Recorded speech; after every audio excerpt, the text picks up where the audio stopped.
जय श्री राधे कृष्ण। आप सभी का हमारे YouTube चैनल पे बहुत बहुत स्वागत है।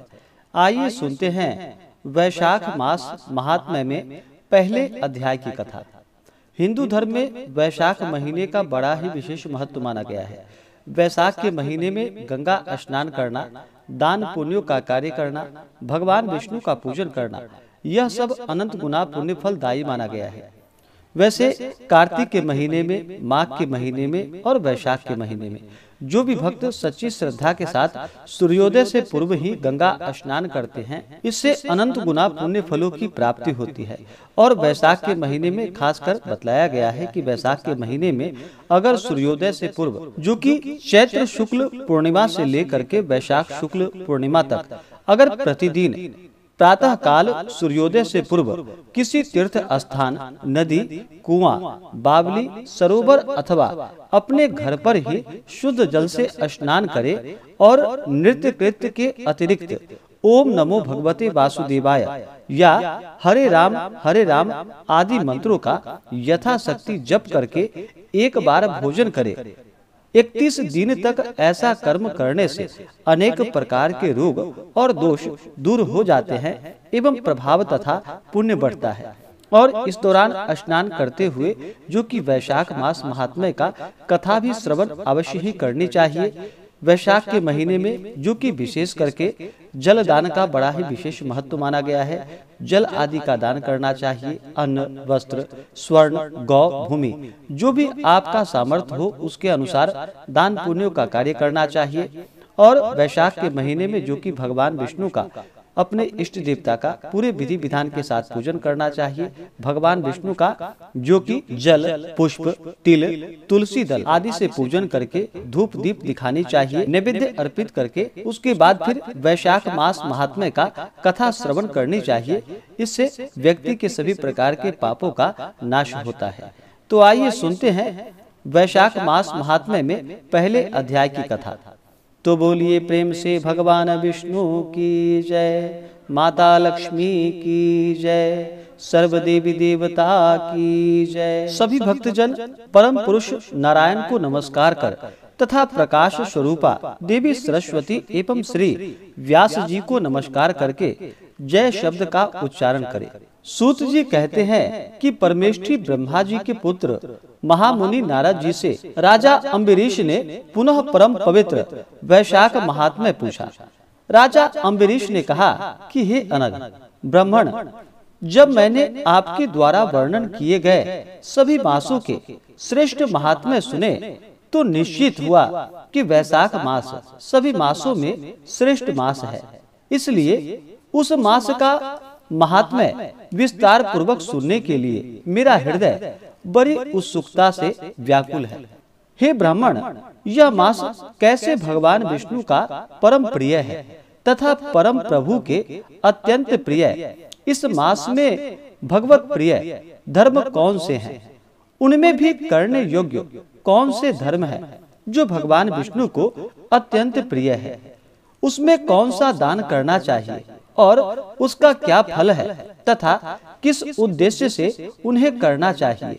और माधव के आने पर किन किन पूजा द्रव्यों से इन भगवान विष्णु की पूजा करनी चाहिए? यह सब हे नारद जी मुझसे कहिए, क्योंकि मैं श्रद्धा एवं भक्ति से पूछ रहा हूँ। श्री नारद जी बोले कि पहले किसी समय मैंने श्री ब्रह्मा जी से पूछा था, तब उन्होंने पहले परम पिता परमेश्वर द्वारा लक्ष्मी के लिए कहे गए सनातन मास धर्मों को कहा। उसके बाद सभी मासों में कार्तिक, माघ एवं वैशाख को प्रधानतया विशेष माना तथा उनमें भी वैशाख मास को सबसे उत्तम बतलाया। यह परम पवित्र वैशाख मास सभी जीवों को माता के समान अभिलषित फल देने वाला है। और दान, यज्ञ, व्रत एवं स्नान किए जाएं तो इसके द्वारा सभी पापों का नाश होता है। यह वैशाख मास धर्म क्रिया तथा तप का सार है और देवताओं से पूजित है। विद्याओं में वेद विद्या की भांति एवं मंत्रों में प्रणव सा यह है। वृक्षों में कल्प वृक्ष एवं गौओं में कामधेनु के तुल्य है। सभी सर्पों में शेषनाग के समान एवं पक्षियों में गरुड़ जैसा है। देवताओं में तो विष्णु के समान एवं वर्णों में ब्राह्मण सा है। प्रिय वस्तुओं में प्राण की तरह, सुहृदों में अपनी स्त्री की तरह है। नदियों में गंगा सा और तेजों में सूर्य सा, अस्त्र शस्त्रों में सुदर्शन चक्र सा एवं धातुओं में स्वर्ण जैसा है। वैष्णवों में जैसे शंकर भगवान, रत्नों में जैसे कौस्तुभ मणि, उसी प्रकार धर्म के हेतु सभी मासों में वैशाख मास है। जगत में भगवान विष्णु की प्रीति में सहायक इसके समान कोई नहीं है। जो मनुष्य मेष संक्रांति में प्रातः अरुणोदय काल में वैशाख स्नान में लगा रहता है, अर्थात जो वैशाख मास में प्रतिदिन प्रातः सूर्योदय से पूर्व स्नान करता है, उस पुरुष पर लक्ष्मी सहित भगवान विष्णु पूर्ण प्रसन्न रहते हैं। जिस प्रकार जीवों को प्रसन्नता एवं संतुष्टि अन्न से ही होती है, उसी प्रकार यह सुनिश्चित है कि वैशाख स्नान से भगवान विष्णु तृप्त होते हैं। वैशाख स्नान में लगे रहने वाले मनुष्यों को देखकर विष्णु भगवान परम प्रसन्न होते हैं।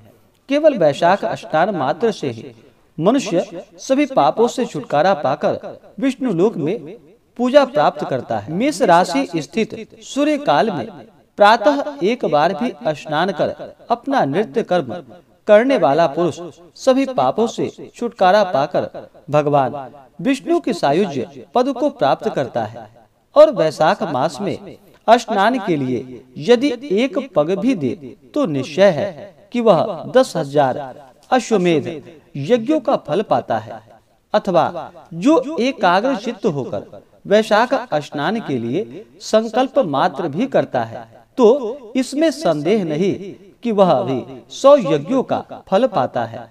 और जो मेष गत सूर्य काल में एक धनुष के प्रमाण तक भी स्नान की कामना से चले, तो सभी सांसारिक बंधनों से छुटकारा पाकर भगवान विष्णु के सायुज्य पद को प्राप्त करता है। ब्रह्मांडों के अंतर्गत तीनों लोकों में जो तीर्थ है, हे राजन, वे सभी बाहर के थोड़े जल में भी आ जाते हैं। अपने किए हुए पाप यमराज के शासन में तभी तक गरज पाते हैं जब तक कि प्राणी वैशाख मास में जल स्नान नहीं करता। हे राजन, वैशाख मास में सभी तीर्थों के अधिदेवता बाहर के जल में आश्रय लेकर वहीं प्रस्तुत रहते हैं।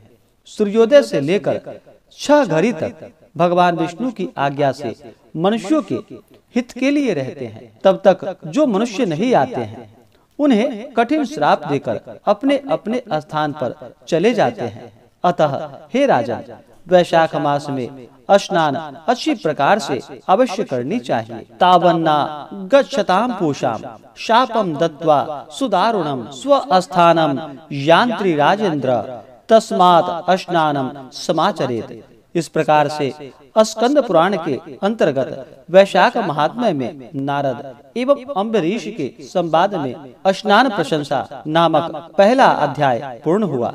तो बोलिए प्रेम से भगवान विष्णु की जय, माता लक्ष्मी की जय, सर्वदेवी देवता की जय। अगर आप आगे के अध्याय को सुनना चाहते हो, हमारे चैनल पे नए हो, तो चैनल को लाल बटन दबा करके सब्सक्राइब करें, साथ में बेल आइकन घंटी को दबाएं ताकि मेरे वीडियो का नोटिफिकेशन आपको समय से मिलता रहे।